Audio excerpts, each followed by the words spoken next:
আচ্ছা ভাই, তুই বড় হয়ে কি হবি? ডাক্তার হবো। তা ডাক্তার কেন? ডাক্তার হয়ে সকল মানুষের জীবন বাঁচাবো। তা তুই কি হবি দিদি বড় হয়ে?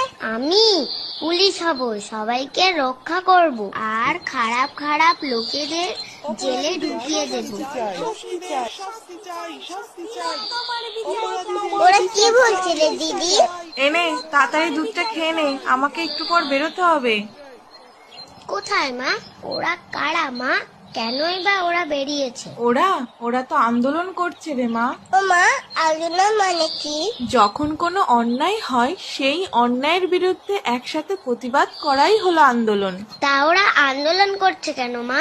ওই যে একটা ডাক্তার দিদি ভাই ছিল, তাকে কিছু দুষ্টু লোক মিলে ব্যাড টাচ করেছিল। ব্যাড টাচ কি মা? ব্যাড টাচ হলো দুষ্টু লোকেদের ছোঁয়া রে মা।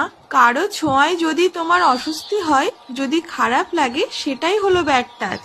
তাহলে আগের দিন মা আমার বন্ধু হাত খামচে নিয়েছিল, খুব ব্যথাও হয়েছিল, সেটা কি ব্যাড টাচ ছিল মা? আমারও মা, জানো একটা বন্ধু আমার পিঠে কিল মেরেছিল, খুব ব্যথা হয়েছিল মা। সেটা কি ব্যাড টাচ ছিল? না বাবা, যদিও তোমাদের বন্ধুদের ওটা করা উচিত হয়নি, তবে সেটা ব্যাড টাচ ছিল না। কোনো অপরিচিত লোক আমাদের ইচ্ছার বিরুদ্ধে